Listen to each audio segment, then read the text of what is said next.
L'invité de ce Smart Impact, c'est Anne-Laure Frischlander-Jacobson. Bonjour. Bonjour Thomas. Bienvenue, vous venez de créer Evest, plateforme d'investissement. En quoi est-elle différente des autres, cette plateforme ? C'est une plateforme d'épargne et d'investissement qui est engagée pour l'autonomie financière des femmes. Oui. Alors, on accepte bien sûr tout le monde, mais c'est vrai que des études ont montré que les femmes ne s'intéressaient pas à l'investissement, n'épargnaient pas comme il se devait, et tout simplement parce que il n'y avait pas, on ne s'adressait pas à elles comme il le fallait. Donc moi, j'ai voulu, en créant Evest, répondre à leurs besoins en créant donc cette plateforme qui va répondre à leurs problématiques propres, définir des investissements qui sont... On va rentrer dans le détail, mais déjà, je vous avoue, j'ai été surpris. L'objectif d'autonomisation financière des femmes, je me suis dit, mais on en est encore là ? Eh oui, malheureusement, Oui. Malgré le fait qu'elles soient 52% de la population, elles ne détiennent qu'un tiers du patrimoine français. D'accord. Et donc, il y a des leviers spécifiques à activer en quelque sorte ? Oui, parce qu'elles ne se sentent pas visées par la finance aujourd'hui. Oui. La finance ne s'est pas adressée à elles. Quand on regarde le marketing par défaut de la finance, ça a toujours été finalement l'homme. On est dans une société qui est quand même très patriarcale. Et il y a des problématiques profondes qui sont spécifiques aux femmes, qui est notamment la planification financière. Les femmes vivent plus longtemps que les hommes, souvent ont des salaires inférieurs et également ont besoin de constituer une retraite pour compenser justement les interruptions de carrière. Et cette planification financière, elle est d'autant plus importante pour les femmes, d'où le besoin finalement de placer et d'investir et de répondre aux freins qu'elles ont aujourd'hui dans l'investissement. Et alors, est-ce qu'elles ont une gestion du patrimoine différente de celle des hommes, d'après vous ? Oui, totalement. Elles raisonnent en projet, en long terme, avec des objectifs. Elles ont moins finalement le goût de la performance, même si c'est important, mais plus la sécurité. Par contre, il y a une problématique, c'est l'aversion au risque sur lequel il faut répondre. Et surtout, ce qui est très intéressant, c'est quand elles investissent, elles ont besoin d'une quête de sens. D'où l'investissement responsable. Il y a des études qui ont été faites, notamment l'AMF précise que 68% des femmes investisseuses vont choisir des investissements responsables parce qu'elles ont besoin de ce concret, de cette plus que les hommes. Alors ça, c'est 68% des investisseuses. Et si on regarde finalement la différence homme-femme, c'est 84% des femmes qui réfléchissent en disant si j'investis, je veux une quête de sens, contre seulement 70-75% pour les hommes. Donc oui, il y a clairement une sensibilité à l'investissement responsable, et d'autant plus chez les plus jeunes. Et donc, on va évidemment s'intéresser à cet investissement responsable. Est-ce que, alors il existe depuis longtemps, mais est-ce qu'il y a un essor qui est clairement lié à la crise Covid et qui s'est un peu essoufflé ? Alors, l'investissement responsable, peut-être on rappelle, ça veut dire placer son investissement dans des entreprises qui vont soutenir l'environnement, les sociétés et également de bonne gouvernance, et donc qui vont soutenir également des projets à impact. Et l'essor a commencé, si vous voulez, avec notamment la réglementation, les accords de Paris, la prise de conscience finalement de données sur l'environnement, les labels. Il y a eu des labels ISR, la finance responsable s'est créée, et le Covid a clairement explosé. Puisque c'était là où d'un seul coup, c'était devenu une évidence qu'il fallait que l'investissement responsable avait plus que son sens, puisqu'en plus devenait très performant.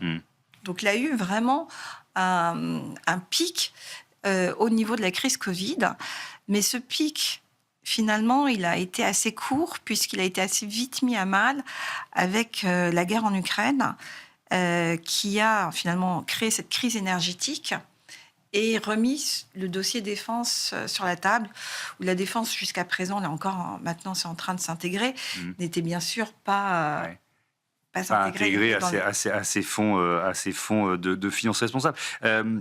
Il y a une question de lien de confiance aussi, parce que vous parliez des labels, vous parliez des fonds. Enfin, on a eu l'impression que d'un seul coup, tous les investissements devenaient verts et responsables. Donc, il y a eu aussi du greenwashing. Donc, un lien de confiance, ça fait partie des défis de votre plateforme d'investissement, de renouer ce lien de confiance, j'imagine. Complètement.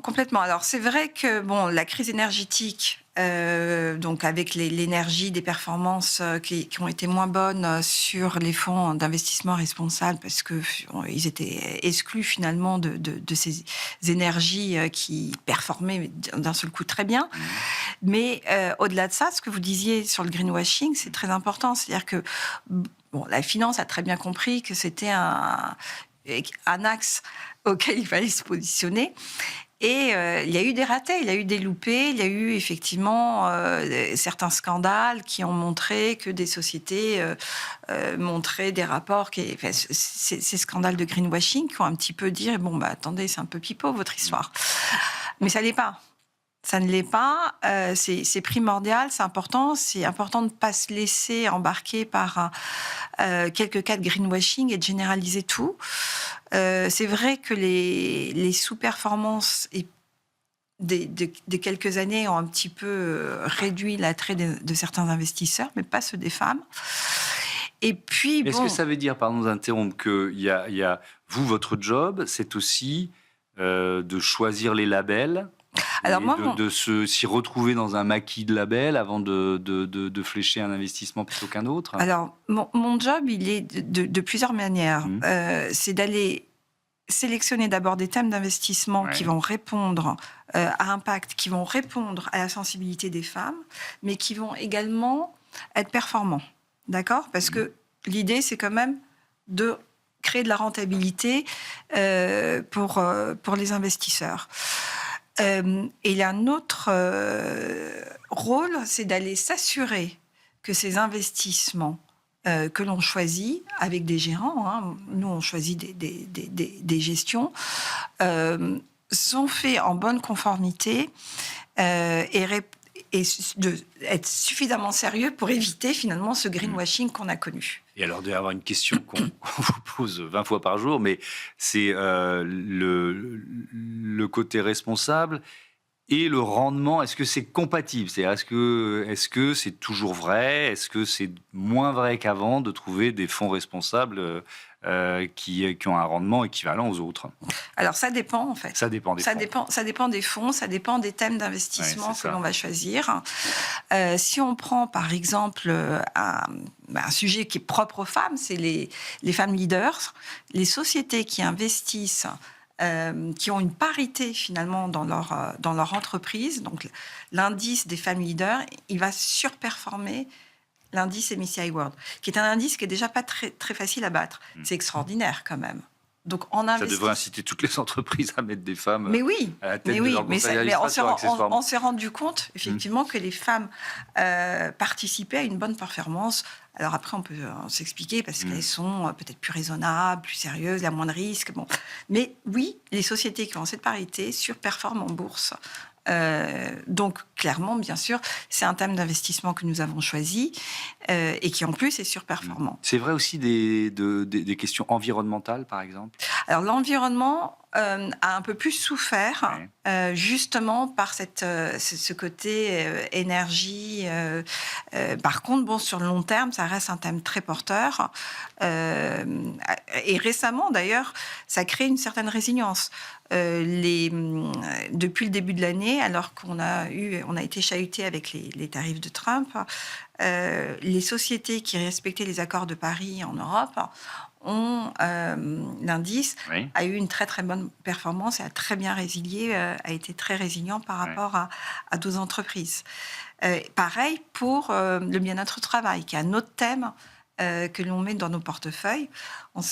Il y a eu une résilience très forte, justement, dans des baisses de marché sur ces sociétés-là. Un dernier mot, une petite minute, sur la santé. C'est une thématique sur laquelle vous nous, on est travaillez, bien sûr, notamment l'oncologie. Oui. C'est un thème qu'on a intégré dans nos portefeuilles. Les femmes y sont très sensibles, pas que les femmes bien sûr, mais c'est vrai que les femmes y sont particulièrement sensibles. Et là, c'est aller porter finalement, supporter des projets qui vont financer la recherche contre le cancer, aller sur des biotech. Alors là, un aspect technologie, donc c'est un petit peu plus volatile, mais c'est très intéressant et sur le long terme, bien sûr. C'est quelque chose qui est porteur et sur lequel il faut avoir un sens. On peut complètement avoir un sens aujourd'hui dans ces investissements et accéder à une rentabilité. Et les femmes, par leur engagement, leur sensibilité, soutiennent cette classe d'actifs. Et dès lors qu'elles investissent et qu'elles vont investir de plus en plus, on a de beaux jours pour cet investissement responsable si important. Merci beaucoup, Anne-Laure Frischlander-Jacobson, et à bientôt sur Be Smart for Change. On passe à notre débat. On va parler de la formation des dirigeants et des dirigeantes.